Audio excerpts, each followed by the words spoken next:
Welcome to the Ben Buzz. I'm Benny King, and I'm joined by two guests today, and my cousin Levi. Hey, what's up, man? Thanks for having me. Of course, man. And also my cousin Arthur. Yeah, thank you for having me. Yeah, of course. So last episode, we had my brother Jack on to talk about the new NFL season, and I forgot to mention that though it was the first time Jack was a guest on the show, he still has been a huge part of the show behind the scenes.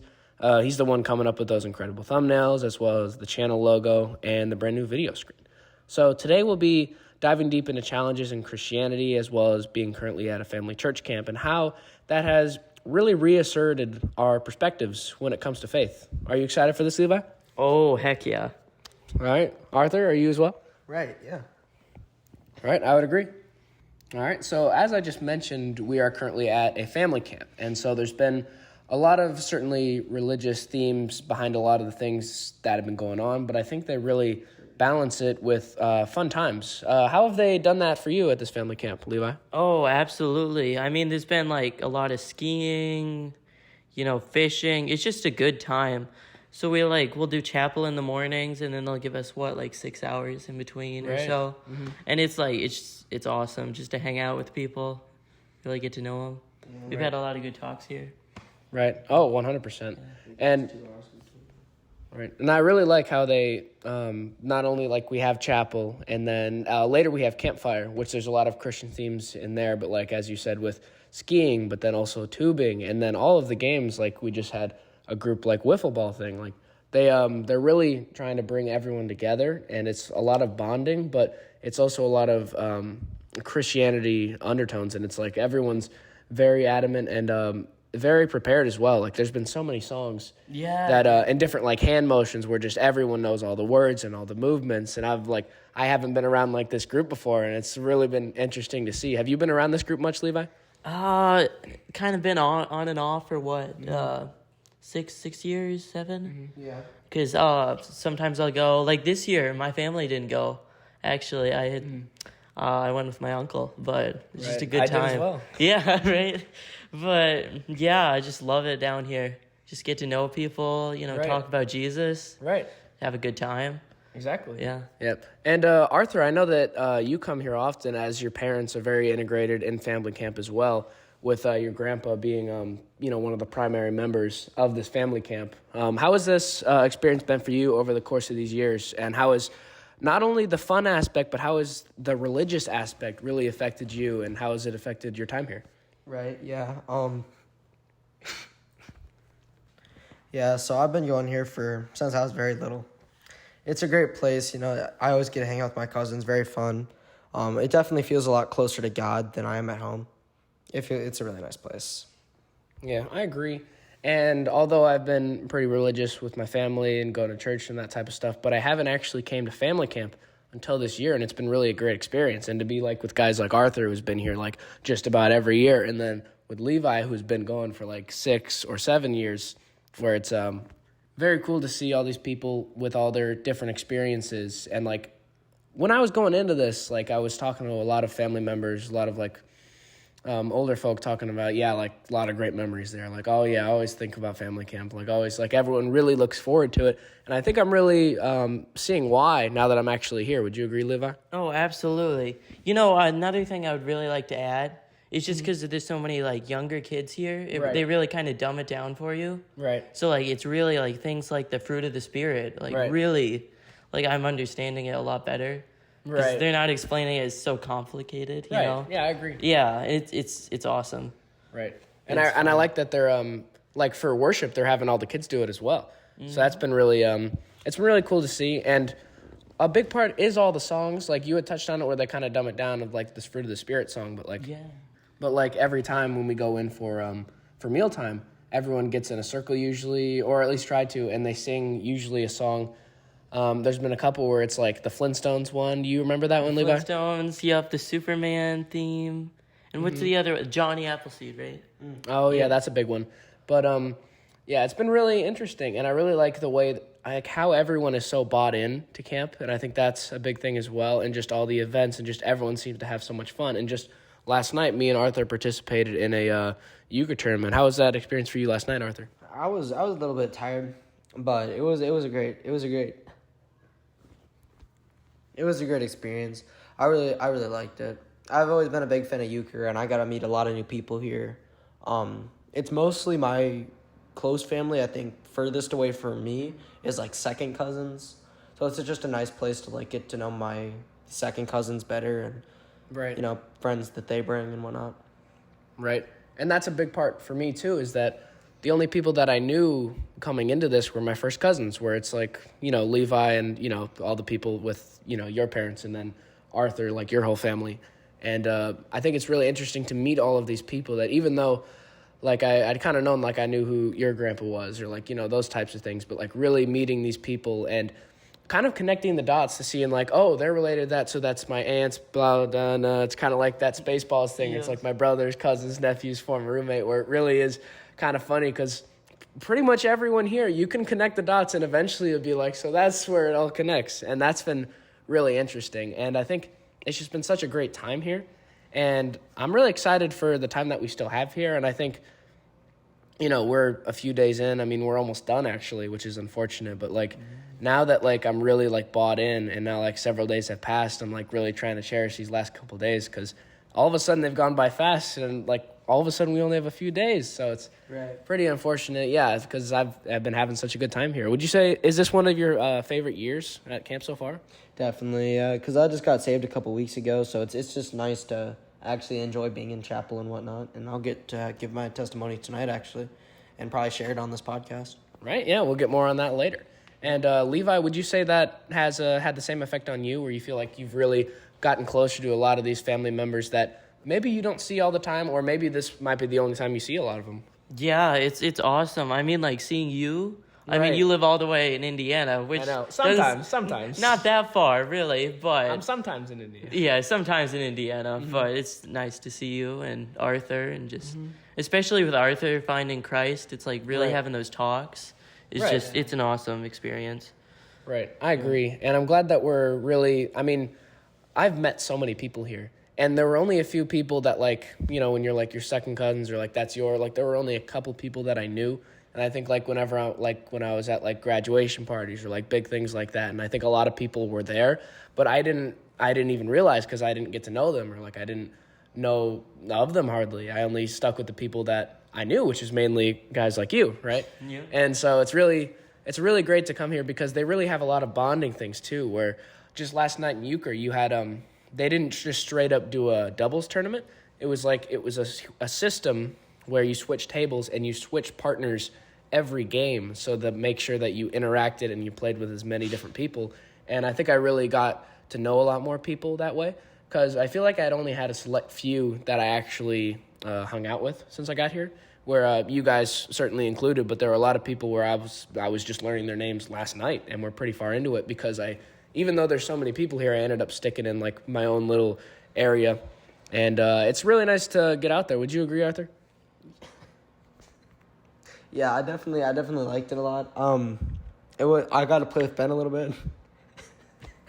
It was nice to move around the tables and like meet a lot of new people, and then. Right, I agree. Yeah, so like, just like meeting new people there, and it was a lot of fun just to see people, and like, Ben had the least amount of points. I thought that was pretty interesting. I can see why. I got to play with him. I know. Yeah, I mean, it wasn't really my fault, but It was. you didn't have to bring that up. You really didn't have to bring that up. But I've won a lot of stuff here, so it was okay. You didn't win anything. I didn't win anything? Yeah, you won 0 for 5. Oh boy! Wait, no, I'm saying overall, like different activities. Right. Yeah.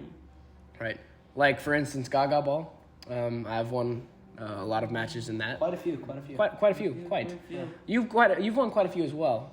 And the jump roping competition at Campfire, and then wiffle ball as well. Yeah. I did, yeah.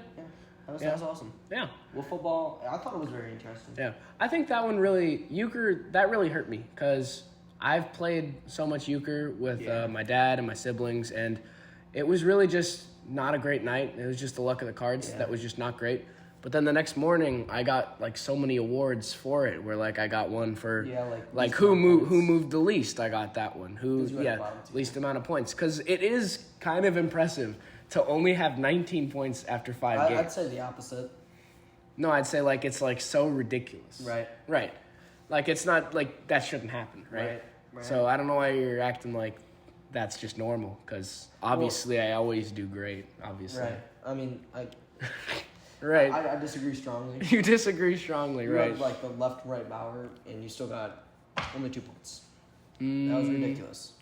Only 2 points? Yeah, that was just one round. Yeah, but you had like 3 aces. That was And ridiculous. 3 aces? Oh, yeah, because I tried to go alone because we needed to go alone in order to win. But, Right. you know how that goes. It was ridiculous. Yeah, but it wasn't great. I don't know why you're harping on this so much, because it just wasn't great. And, you know, I agree. it's Right on. you know, I mean, you got spawned to the first table and I got spawned to the bottom table, so Right on. there's not much I could have really done with that anyway, so I don't, I you mean, know. you could have won. Right, but I could have had a better spawn point. You Right spawned at the first one, like that's pretty lucky. But you know, Right on. sometimes it's just how it goes. Yeah, but then and I kept winning. what's that? I kept winning at the first table. Then. I know you kept winning at the first table. I mean, right on. right on. Now, Levi, I know you didn't. Just embarrassing. All right, we're done with that, Arthur. Now, Levi, I know you didn't play in the euchre tournament, but I know you've been playing quite a bit of Gaga Ball, and were the reigning 10-time champion for a good while. How has that been going for you? Oh, it was going really good.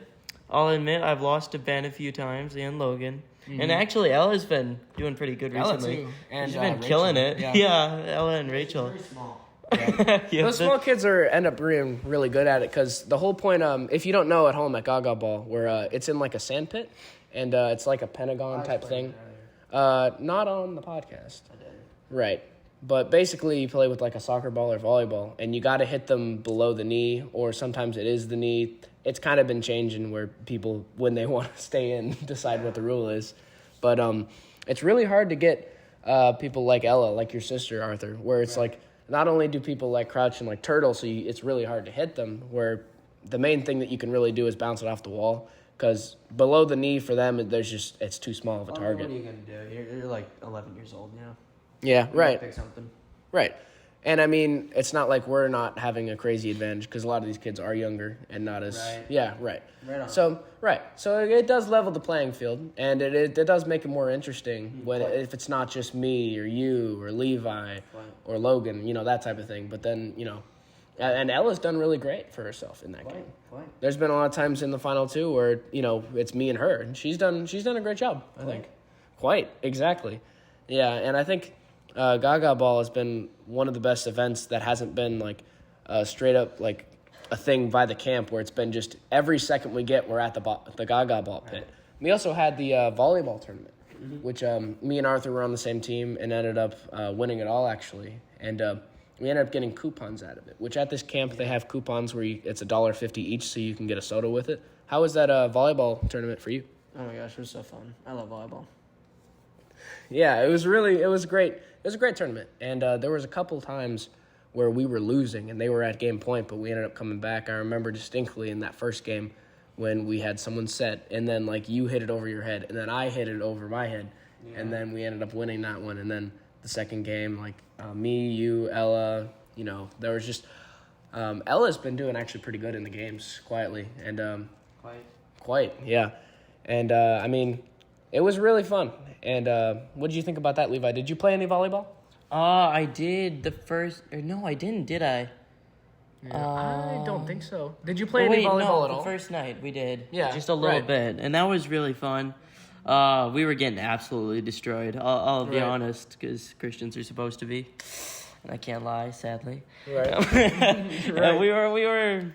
We were down a few points. I'll put it that way. Just a few. Just quite a few. We'll give you that, okay? Right. But yeah, it was super fun. Good time, for sure. Right.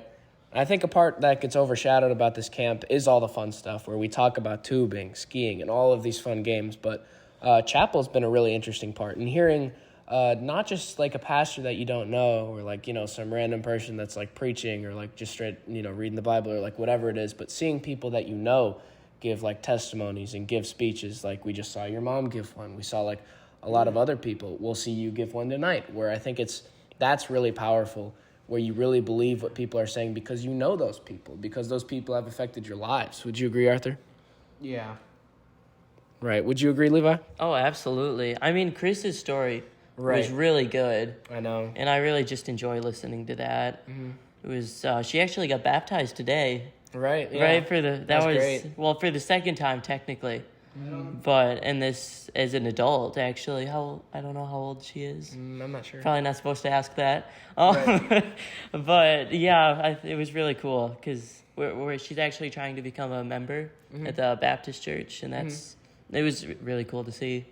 Right. It was really interesting to see your mom's speech, Arthur, and the way like she ended up involving your sister, and like you can really tell like how much she loves her kids and like how much they've really like affected her. Where you could see like she almost broke down in the speech just because of how proud she was and how like that you were getting saved and like just how much she loves you guys. Would you attest to that as well? Yeah, no, I agree. I think I think my mom's pretty supportive as far as like being Christian goes and everything. Right, 100%. Yeah, she's very nice. Yeah, she's been a big part of camp, and that her speech has really stuck with me just because you could tell she really meant everything she said, and she really cared. And I think it really adds levels when you know the person and when you know like who she is. And I think that was just a great moment for me. Would you agree, Levi? Oh, absolutely. I mean, I just could see how excited she was when Arthur got saved. You could just see that in her eyes. You know what I'm saying? I know. And I'm really excited to touch on that topic soon. I know. Actually, I yeah. am. Right.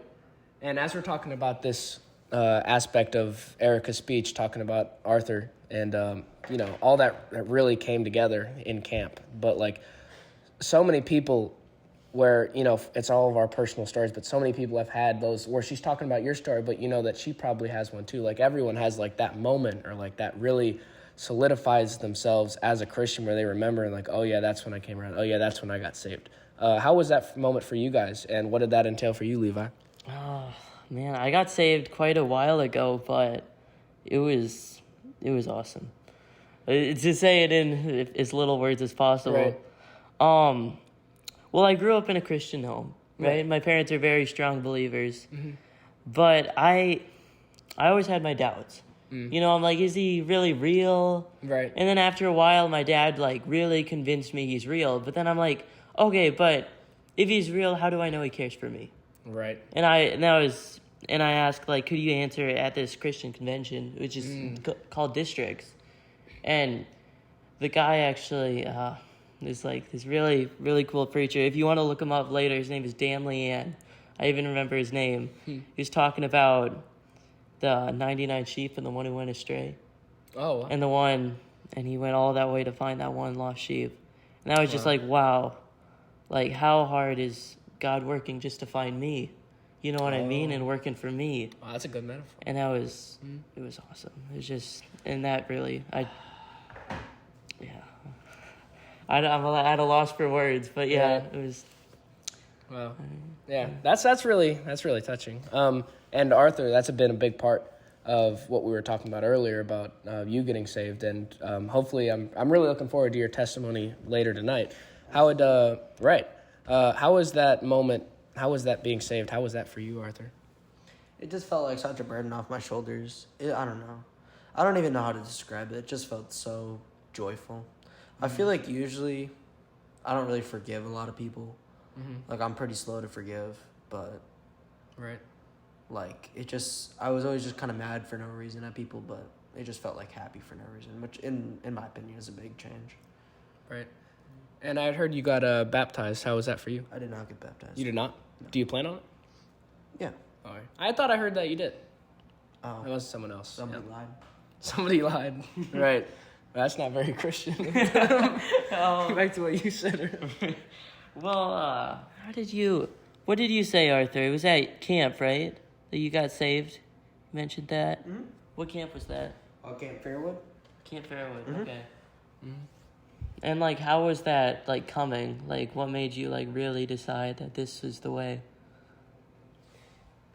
Well, I guess while I was there, I just felt so close to God. And, like, I just thought, like, it felt like God was kind of giving me a chance. Because to provide a little bit of context, it was on Friday.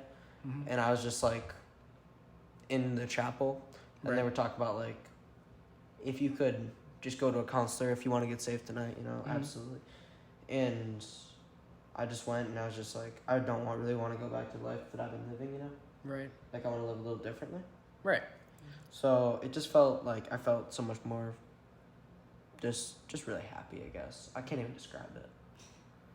Yeah, that does sound great, and it really does sound like a true safe story, like you were telling yours earlier. Where, for me, I feel like I've always grown up in a Christian household, and I've always like gone to church and those types of things. But really, in these past couple months, where I've been really getting into a Bible study, back in Indiana, and with my friends, and it's been a really great experience. And I think, even though I was already a Christian and I already believed, I think that really sent me in a whole nother frequency of Christianity, where like I really felt connected like to the scripture and like to my friends, especially because it was it's a Bible camp for like college kids usually, or like late in high school.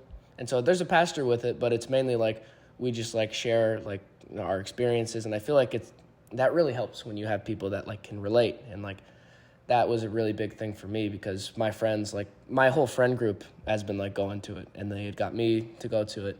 And I think that it's just been such a big change in my life since then. And I think a big part of it isn't just believing, it's also about really trying to discipline yourself and really trying to live a Christian life and just trying to sin less. And I think that's been a really big struggle of mine, because I mean, we all sin, and it's unfortunate, but I think just doing your best to limit those, or like just really repenting, or like forgiving and praying, reading God's word, that type of stuff. Would you agree, Levi? Oh, absolutely. And you mentioned Bible study, and that's probably one of my favorite things to do, because it's just like that community, right? Just talking with those people, like, and just thinking, wow, I'm not the only one who struggles with that. You know what I'm talking about? Because you feel like you're alone. You do, when you have these right? problems, yeah. And it's great. And I think that's where family camp really plays in too, because I've had a lot of great conversations where you feel alone, or you feel like you're the only one dealing with this, and you really don't feel good. Like you feel like a lot of times, like, you can feel like, a screw up, or like you feel like you're just, faking your way through life, or you're always messing up, or you're not living the Christian life that you want to, or that others want you to. And I think it's great to talk with people, especially your age, that can relate, or like that they are going through similar things. And just really, I think that's a great path for Christians, really just talking through things and really seeing that, hey, I'm not the only one, and then we can work through things together. Would you agree? I would absolutely. Right. And I'd have to attest to that a lot, not only at my Bible study, but at this family camp. Have you had anything like that, Arthur? I have to say, like, having a friend in, like, Christ that you can talk about stuff with just makes such a big difference. I know. Oh, my gosh. Like, I don't know. It's just so nice to have somebody to talk about with. And, like, that's why you go to church, to have, like, a family that you can go to. But if you just go for the message and then leave, that's pretty much what I do. Right. So it was nice that I had friends. Right. And I had some talks with you the other night about it, but, I know that you have other, like, people that you're able to talk to, and that's great. Oh, yeah, absolutely. No, it's great talking to you about it. Yep. You have something to add, Levi? No, I just mentioned that. I was just going to mention, you had a friend, what was his name, Mason? Mason, yeah. Who, like, you would talk to hours, and that, like, really led you to be saved. That was a big thing for me. I told him stuff that, like, I've never told anybody, and he said the same. It was just so nice, like, and it was so relatable. We kind of were struggling with the same stuff, and it was just so nice. Yeah, that's really great. That's really great to have people like that. And with your testimony tonight, what type of stuff are you going to get into? What is your plan tonight? Do you have a script ready? What's your thought process going into it? I do not. I've said it multiple times in my head, and like I know, Yeah. I doubt it'll take more than 10 minutes. Yeah. Are you nervous for it at all? A little bit, but at the same time, it's like I'm kind of excited. Yeah, that makes sense, especially with everything in the wake of you being saved, where I can definitely tell where like you're really ready to like really talk about it because of how much better it made you feel since then. Yeah. Yeah, and I think a big part is not only getting saved, but also reflecting on it. And then when others, like at this campfire tonight, when they hear your story, because a lot of people can get inspired because, you know, maybe people could tell, like, in the past years at family camp, oh, he's never been, like, too involved. Oh, he's never cared about chapel too much or whatever it is. But they're like, man, like, it really is an inspiration when more and more people are coming to Christ. And when they hear stories like that, it can certainly inspire them. Yeah, You looking forward to that aspect at all? I am. Yeah. Yeah. And I got a question for you, Levi, where we were just talking about how maybe Arthur's speech tonight, it could really influence and inspire people to get saved on their path to Christ. Or maybe they are just already in Christ. Has that ever happened to you where you've been, like, witnessing someone tell their story or tell, like, their trauma or, like, whatever it is and how they're being saved? And just, did that inspire you at all? Give you hope? Well, I would say with Chris, like, when she gave her testimony, like, she said she was always a pretty good kid, you know, because, like, I don't know, I just always felt like if I wasn't, how do I put this into words? If I wasn't, like, a bad kid, you know what I'm saying? Like, you know, whatever, well, no, maybe not that. Let's not get into that. Let's not go there. Let's not go there. Oh. But, like, you know what I mean? Like, anger issues, you know, whatever. And I've always done pretty good, you know. But, like, I never really had a connection with God. You know what I mean? Right. Yeah. And that was, like, really good that she explained that. And, like, Right. how she was always a good kid, but, like, she really wanted to know more. Right. You know what I mean? Yeah, I agree. I think that's really interesting to witness something like that. And like you said, like when you haven't felt like that sort of connection with God, but then you see other people speak to it and attest to it, where you're like, oh man, like if I keep believing, if I keep praying, like I want to believe that I want to feel the way that they're feeling. Mm-hmm. Yeah. Yeah, I think that's really powerful, and hopefully we'll see some of that tonight with Arthur's speech. Yeah, I'm really excited for Arthur's. Like, it's been a long time coming, but it's awesome. Yeah, I'm really looking forward to it. I mean, like, I'm noticing instant changes right now, to be honest, with Arthur. Right. Like, I can definitely tell a weight has been lifted off of his shoulders. 100%. It's awesome. And you can see just, like, the way he's acting, just, you know, in all phases. And hopefully, I mean, I really hope that resonates with people. But we're really excited for your speech, Arthur. Yeah, absolutely. Very excited to tell it, you know? Yeah, that's great. What? Quite. Another thing I'd like to say, I lost it. I don't. Okay, well, I hope it comes back to you. We'll see if we'll come back to you later. Do you have something to add, Levi? I just like to go back to the good kid thing with Chris. Mm-hmm. And, like, my pastor always talked about this. Like, you can go for, like, a job or whatever, but, like, what's your intention? Right. You know what I mean? Mm-hmm. Like, is it money? Is it pride of how good you are at it, you know? And, like, because what it says in scriptures, the word of God is living and active, sharper than any two-edged sword, discerning the thoughts and intentions of the heart. And that was just really good. Because, like, I might seem like a good kid on the outside, right? Right. But, like, where's my heart at? Right. You know what I mean? Mm-hmm. And that was really good. Just hear Chris say that. Because it's not just the action, it's the reason behind it, you know? Right. It's like, even if it's the same thing with, like, why good people would still, you know, go to hell. Right. Like, it's because the reason you were doing that was to promote you and not God, you know? Right. Even if you do good stuff. Right. It's like, are you doing it for yourself? Are you doing it for your ulterior motives? Or are you actually doing it for others? Are you actually doing it for God, for the Christ life that you're trying to live? Yeah, absolutely. That's been a big thing in my life, because especially on worship team, I'll be honest, like, sometimes when I get up on that stage, it's not always about God. And that it should be. I'll put that out. But sometimes it is about, like, how cool I look and how good I am at guitar, and it's just staying in scripture. Right. And trying to really... Yeah, I feel that. Yep. It's less, like, about, like, God and all that, but it's also like, oh, am I standing weird? Hands in the pockets or not? Like, am I singing good? Or that's a big part. And did you play an instrument in that? I do. I play guitar. I played it for around 5 years. Nice. Yeah. Are you, I hear you picking up another instrument. Is that correct? Drums. Yeah. I just bought a drum set recently. And I love it. My parents do not love it right now. I'll be 100% honest.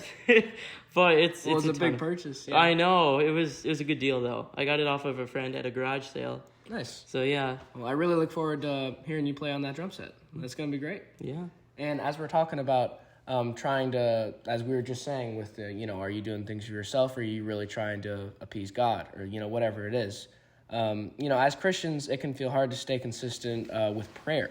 It's especially so when it feels that our prayers aren't being recognized or, being answered.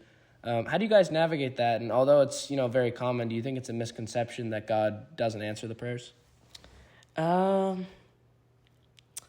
a good question. Well, I would say God knows what you need more than you. Right. Right? So, and it says actually in the Bible that He'll supply your every need. Right. Not your every want. Right? So, if you say, I want, I don't know, let's go Bugatti or something, Right. He's not just going to be like, oh, absolutely, you absolutely need that. You know what I mean? Right. But, it's what you need, spiritually, and it's just, because He knows what you need better than you do. And right. I think that was very well said. And you said, it's what you need, not what you want. And I think that's where a lot of people get this misconception where they're like, well, I prayed for money, or I prayed like for a Bugatti, and they're like, why am I not getting the stuff answered? Or why does it feel like I'm not getting a yes or no? Or why am I not just any answer at all, instead of just, oh, you're not getting a Bugatti? Where I think Yep. Right. But I think it's people really need to be careful what they're praying for as well. Do you have something to add, Arthur? I do. No. Adding on to that, I just wanted to say, most of the time that I pray, I'm asking for forgiveness. Or, Right. I swore a lot today. Or, I lie pretty fluently. I lie a lot. And, parental disrespect a lot, definitely. Right. So it just feels guilty, just asking God for forgiveness over and over and over again. And then keep doing the same thing over and over again. It's that's just... But then... Right. you get that's God's unlimited love. So the thing wrapping around back to what I was saying earlier, I'm slow to forgive. There's a verse in the Bible that says right. who am I to hold a grudge when God forgives me every single day? Right. And piggybacking off of what you just said there, where you're talking about how you feel like you're always praying to forgive instead of necessarily what you want. And, I think that's an interesting thing as well, because, instead of just straight up saying hey, I'm sorry I disrespected my parents, it could be hey, God, I pray for the strength to resist being disrespectful to my parents when I don't always agree with what they say, or I pray, that type of thing. Right. You're I praying. actually just said that last night when I was praying. Really? It's I usually pray for that a lot, but it's just it definitely extends my patience, but it's right. I don't know. Yeah, I find myself doing that where it feels when I'm always apologizing, where it's just God, can you just try to give me the strength, just because I feel like we're all just trying to do better. Absolutely. At the heart, right? I think a lot of people judge a lot of people as well. Right. I know I do. It's hard to stop that because it's in your own mind, Right. So it's that's another verse that I heard. Hold on. The verse that I heard was that who am I to judge when I myself walking perfectly? Right. So it's if people could look at me and say the same. Right. So why am I judging? Oh, I get that. Sometimes even for stuff that they can't even control. Right. I think everybody does that sometimes. Right. I think that all the time. Yeah. And it's just unfortunate because it's that's still God's beautiful creation, Right. And it feels like an instinct sometimes when you're right. My hair's nicer, my clothes are better, but then you think back and you're I wonder people are judging me like that, or when I don't really care what I'm wearing, or people looking at me like that and being or if you didn't if you just put your hair up in your hat because you didn't want to wash it, oh, look what he's doing with his hair, I bet he didn't wash it, Exactly. You think about that type of stuff, but it's you feel insecure about that, but then it's hard to realize oh, I kind of do the same thing Right. with other things, and I think that's big to realize. I'll just hop off of Rainbow Six Cheese for 8 hours straight and then go walk outside and judge somebody for being lazy. It's Right. ridiculous, the hypocrisy of it. Right, and I think a big thing actually here at camp is that if a kid sees another kid on his phone, they'll jump to call him a screenager, which has been the big word on camp this year. But that same kid will be on a phone 5 minutes later, where it's just why are you acting like you're so, righteous? It's we're so many kids have been on their phones. They just walk up to you, screenager. It's we're all screenagers. Like, Right. I don't know why we're acting like we're you're better. an adult now, so I'm you're just, still technically a screenager. you're just a grown man with a chronic addiction to his phone. Wow, that was a little messed up. That was a little messed What up. happened to the judgment thing, Jeez, guys? you're judging me again. You're judging me. I get it. I thought you were. I thought you said you were stopping. That's not judging. That's just the facts. Yeah, it looks like the prayer last night didn't work yet, huh? Okay. Pray for the strength to stop judging people. How dare you? How dare you judge me? Right. And going back to the topic here, when we're talking about how we could sometimes feel that our prayers aren't being answered, I think there's a lot of times where we don't understand what we're asking. As you started with, we're asking for a Bugatti, but we also don't know what to look for a response. Where I feel like the biggest thing is just like if you ask like God, like can you make me more courageous? He doesn't just make you courageous. He gives you challenges to be courageous. Or like, does he want to, if you pray like I want to be closer to family, does he doesn't just magically make you, he gives you opportunities to get closer with family, like this family camp. And I think that's big, and I think everyone on camp would definitely attest to that. And I think a lot of them have probably prayed that at a certain time. Yeah, I mean, I'll be honest, that sounds like an Evan Almighty reference, but that is awesome. Right, I know. I made one of those last episode, actually. Yeah. Oh, that's cool. Yeah. I was trying not to, but I'm like, that's kind of the topic. It is. Because that is what it is. Mm-hmm. Yeah. And I think a lot of times we just don't know what to look for with a reply. And and it's really interesting is that something that my dad had taught me was after you pray, just kind of like wait there for like 5 minutes, 10 minutes maybe, and just kind of sit there in silence and almost like wait for a reply. And obviously he's not like going to literally speak to you usually. I mean, that would be cool if he did, but he's got a lot of people to get prayers for. But like, just sitting there, and I had even had a prayer the other day where I had kind of really broke through, where I just kind of sat there afterwards just for a while, and I had just kind of like heard like just like in the back of my head like just take it one day at a time, like just try to do better. And I was just like I kind of like came away from that like feeling pretty good, and I'm like, hey, maybe he was kind of onto something with that, Levi? Yeah, I actually get that. I mean, I pray for patience a lot. And I don't know if you know this, but my brother's very, very slow. Right. He's got a bit of a slow recall system, and it's just like, no, it's true. It's true. No, he's a little shy. Yeah, that's okay. But it's just like trying not to yell at him, just praying for the strength. You know what I mean? And just like, and I'll find myself praying for it and then yelling at him a few minutes later. You know what I mean? Yeah. And it's just like, and I'm like, oh, that's what you meant. You know what I mean? Yeah. That's what you did. I feel the same. And when I'm with my brothers, where I feel like, and early on, obviously, like you end up like accidentally bullying each other as kids, or like you end up being like disrespectful or like making them upset, and you end up a lot earlier on in kids, you end up like fighting like physically, but like nowadays, like it just ends up like, you like don't talk for a while, and like I don't like when that happens, and I feel like I still find that happening with me and some of my brothers, where like I'm like I really don't want to like continue like and I don't mean to treat them that way, where like sometimes you think you're joking or you think you're just messing around, and then they like get affected, and then you kind of like stand back and you're like, oh, like I didn't mean to do that, or I didn't mean to make them mad. And I think that really resonates with me. What do you think, Arthur? Well, okay, I wanted to say something about prayer as well. Okay. Like, with prayer, I heard from somebody, I'm not sure who, like, when you pray to God, that's you talking to God, and then I heard that God talks to you through the Bible. So, like, that's their response, kind of. And I also do agree with the 5 to 10 minute thing. I should definitely try that. I don't know if I have patience for it. Right. Well, I mean, the other day you zoned out in the shower for 20 minutes. So I think you could figure something out. I stared at a wall for 20 minutes. He made you late for chapel, didn't he? Yeah. Well, I woke up. I just woke up, so, yep. Would you attest to what we were saying about siblings? Yeah. Yeah, so siblings are very...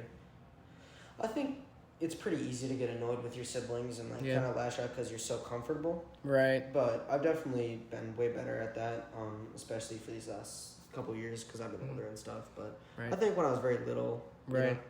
I think that's a big problem, and especially because kids are so young, where you don't realize what all affects them, or maybe you want to hurt their feelings. You want to hurt them, but you don't like think about it until later, and you're like, I don't like, that's a little messed up. I don't want to do that anymore. And I think that just comes with maturity. And I think like a lot of siblings could probably attest to that. We're like, yeah, he kind of bullied me. Yeah, he made fun of me, like this type of stuff. But then like we grow up and now like we're best friends, or like now we're great, you know. And I think that really correlates. And I think you all can probably relate to this. As you get older, like, I mean, we were just saying we're praying for like, I don't want to treat my siblings like that. Like, I don't want to have that type of relationship anymore. And I think that just comes with maturity and maybe also like prayer and like a path of God as well. Would you agree? Oh yeah, I heard this one pastor talking about, I don't know if it's in the Bible, but I think it's biblical. And it says how you treat your siblings shows how much you love the Lord. And that's like really, and I'm really trying to like get along and, you know. Right. And it's like being a Christian, it feels like I really need to focus, you know? Right. Because if I was, well, you know, wasn't a Christian or Right. wasn't, you know, didn't have those laws to go off of in the Bible. Right. I probably wouldn't care about getting along with my siblings, to tell you the truth. But because I'm a follower of Christ, I really want to try to. Right. Yeah. Right. Did you have something to add, Arthur? I did. I want to say like our heavenly family is gonna be like a full on version of our earthly family. Like this is kind of like our free trial. Right. Like Exactly. I heard a verse like, if you can't respect your earthly father, then you can't respect your heavenly father. I was just about to ask if one of you could repeat that. Yeah, Someone your said it brothers last and night. sisters in Christ, you know. Mm-hmm. Same stuff. Right. That's So- really a great quote. And I was just thinking that when he was going to say that, I was going to ask like if someone could repeat that, because I really appreciated that quote from last night. Right. If you don't respect your earthly father, and even if you dislike them, or even if like, you know, whatever it is, but if you can't respect them, how can you expect your godly father? Would you agree? Exactly. Yeah, absolutely. I mean, this world really is just setting us up for the next one. Or this Exactly. life is setting us up for the next one.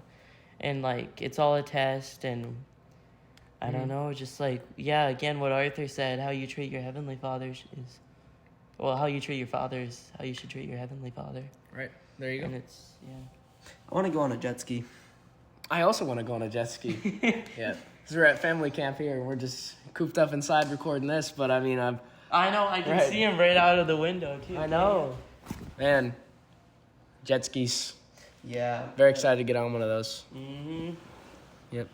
And as we crash into our last section, and, you know, we're really navigating this prayer and this faith, and I think a big problem is that people worry about giving up control, or they worry about really giving their life away to this, because I feel like it takes a while to really accept that. How do you feel about God taking control of your life, Arthur? Okay, I agree with that so much. Like, I felt like as I was getting saved, or like before I was getting saved, I Right. felt like, oh my gosh, I'm giving up so much. Like I know. I could swear freely, and I could, Right. all that sin freely, you know. And I felt like I was giving up so much because, you know, like our humanly desires, you know, Right. with the way that the devil tempts us and everything, like we like sinning. Right. So it's like, it feels like you're giving up something, but like, oh my gosh, like I got I know. saved, and it's just like, I used to think like, oh, once I get saved, you know, my name's written in the book of life. Right. You know, I got a free ticket to heaven now. I can switch up and still sin. But it's Right. like, your heart literally changes. Like, Right. you don't feel like doing that anymore. You feel so convicted, and like, I just want to spread the word. Do you have anything to add? Yeah, I mean, Yes, Levi? so I was actually at another summer camp recently, and there was this, the pastor actually was in a rock band. He actually toured around Chicago, and he said he made a lot of money. He was, I think, maybe an accountant as well. And but he said, and eventually he just said he felt empty. Like something just wasn't working. And then he said, and he was a Christian. He was a new Christian. Right. And he said, and he's like, it just didn't work. He's Right. like following that path. And he said he tried it for so long because he didn't want to his God was actually calling him to become a pastor. Okay. And he's like, I don't want to be a pastor. They're broke. Right. To be honest. And So he Yeah. kept doing what he was Right. doing, you know, making Yeah. the big bucks. I think he Yeah. had several cars, nice Right. house. And he said he felt empty. Mm. Like he had all this stuff, but Right. it wasn't worth it. And Oh. eventually said, God, I want to be a pastor. Will you please use me? Mm. And he's like, are you sure it's not as much money? And he goes, yes, I will take the pay cut. And that was just, Right. wow, you know? Wow. That's a Like, great story. And he went Yeah. through all of that. Like he was a musician. I mean, sounds awesome, doesn't it? Right. But it didn't fill him. That's really interesting to go through all that and like have all that stuff in life, but still feel empty because you feel like you ignored your calling. Mm-hmm. And then to be at a certain point to be like, I have all this, I have this mansion, I have these cars, but like, man, God, just please use me. Like that's what I want for my life, and I think that's really great. That's a really great story, Levi. Mm-hmm. Yeah. Do you have something to add, Arthur? I did. I just think that is so real. Like, money, you can't put it above God. It's still, like, very important Right. to have money because then you can, like, give to the church and whatnot, and you need 100%. money for yourself. But, Right. like, whenever my friend said that as well as camp, he said, like, I want to go up to Arizona and be a welder, but he felt called to be there at that camp and be a counselor. So, like, that's, like, putting God before your money. Right. That reminds me of, like, I saw on TikTok like a video of one of OnlyFans top models, Nala Ray. She said like she actually gave her life to the Lord, and like she gave up all of that money and everything. Really? Right, and like, sorry, That's really interesting. Yeah, she gave up all of that just to be with God. So like, if people would give up Wow. all that money and Right. everything, she said that she had everything, but everything felt so empty. You know, it's more worth it than anything. That's really inspiring because that lifestyle has kind of been glorified recently, where it's like it's now like It's been normalized. right. I know. Even And- on a kids app, you know, like Oh yeah. TikTok 12 plus, like it's just ridiculous. You know? Right. Yeah, I agree. And going back to the whole thing about like letting God take control, how you felt like, you know, before you got saved, where like I feel like a lot of people struggle with that, where they're like, oh, I'll get saved next week and I'll keep sinning now, or like, oh, I'd want to sin now, oh, I want to keep cussing, or like whatever it is. And I feel like that's a big part of it, of wanting to like delay it and be like, yeah, I could, but I could also do that in a year, and then it's another year, and then it's another year, and you just keep sinning, and that just ends up stacking on top of each other. Do you think you ever had that type of experience where like you want to give to God and you want to like have that type of lifestyle, but like something's holding you back, and it's just that natural instinct to sin? Yeah, I get that. I mean, sin looks really pretty. I mean, like, if you're thinking, like, this lifestyle, like, all this money, and then I heard a pastor say there was two thieves on the cross. You know, remember that? And only one of them got saved. Because he truly understood Right, at the last that second, I yeah. deserve it. Right. You know, and I don't think... Well, I mean, it's possible, and if you really, really mean it, to be saved at the last minute. But you can't plan Right. it. You know, Right. you can't say, oh, yeah, can I sin? Would it be Right. okay for, like, at least 10 years, and then I'll turn back, I promise? Like, that's not right. Because your heart's not in it. That's what the Lord really wants, is your heart. Right. Because you can't offer him anything. Exactly. Do you have something to add, Arthur? I was just gonna say, adding on to like wanting to live a sinful life for now and then going back to it later. I used to think a lot, and my friend Mason related to this. Is that like I'll fix it when I'm older. I'll fix it when I'm like 30, but for now I can just enjoy my high school life and Right. college life and live, you know. Right. But really, it's not going to get any better when you get older. It's just going to get harder. And Right. also, I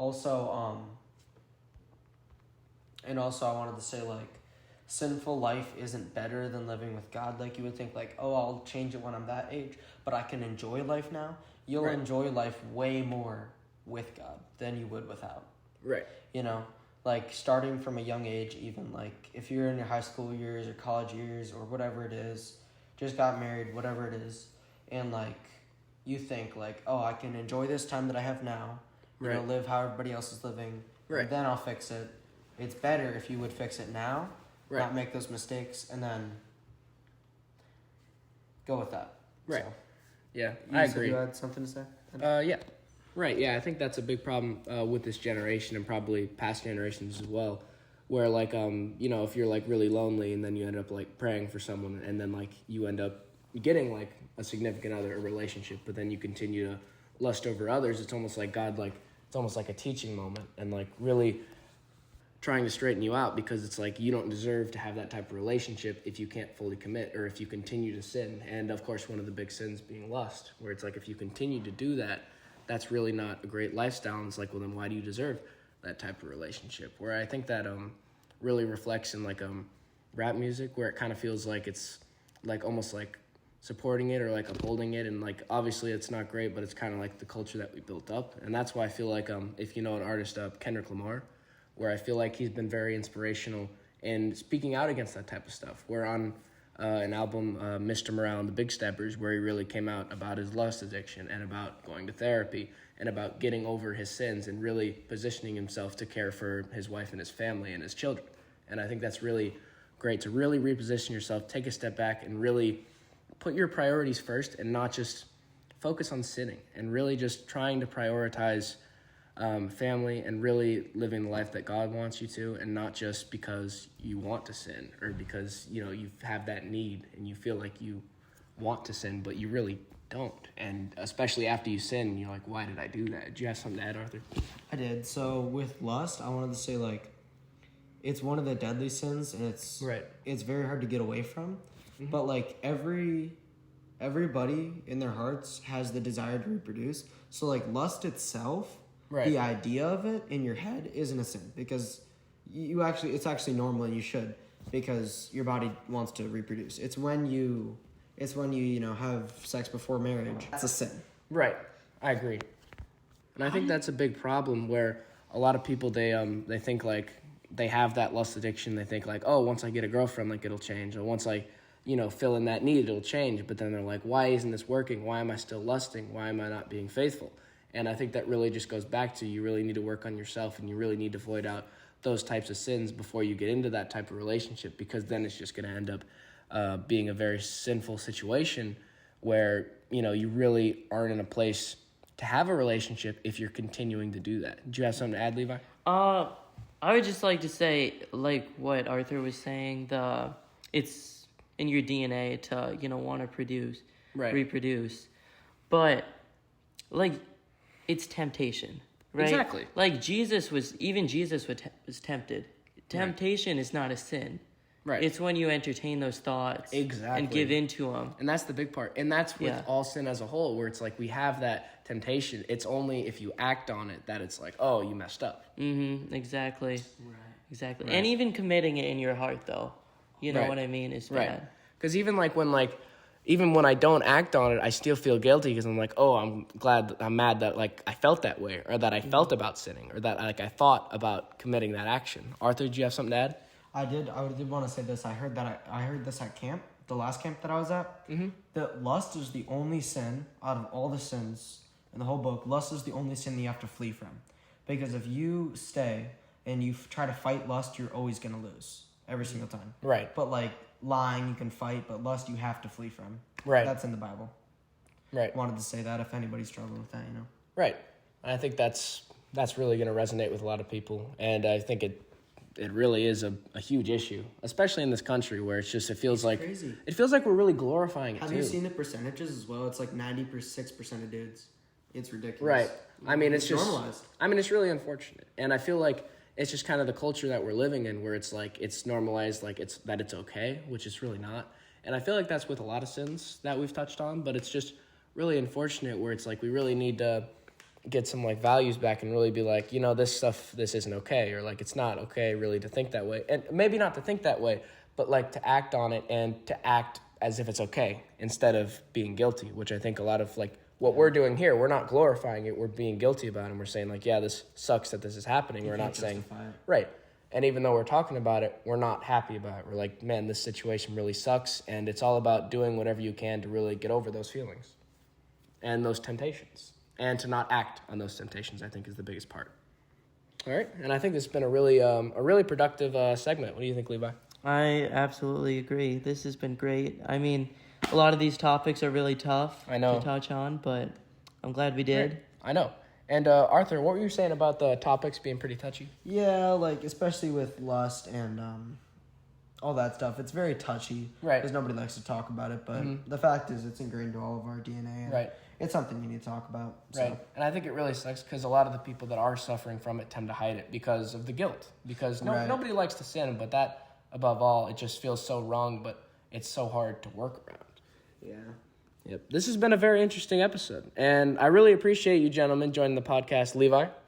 Hey. And Arthur. Yeah, that's been great. I'd love to come back. Yeah, great. And now I'll just leave you with this. For those of you who are struggling, I guarantee that there's someone out there going through the same thing. Prayer can make a big difference, but I've really learned here at camp to talk through things with those you trust. This is the Ben Buzz, and I'm Benny King. Thanks for tuning in.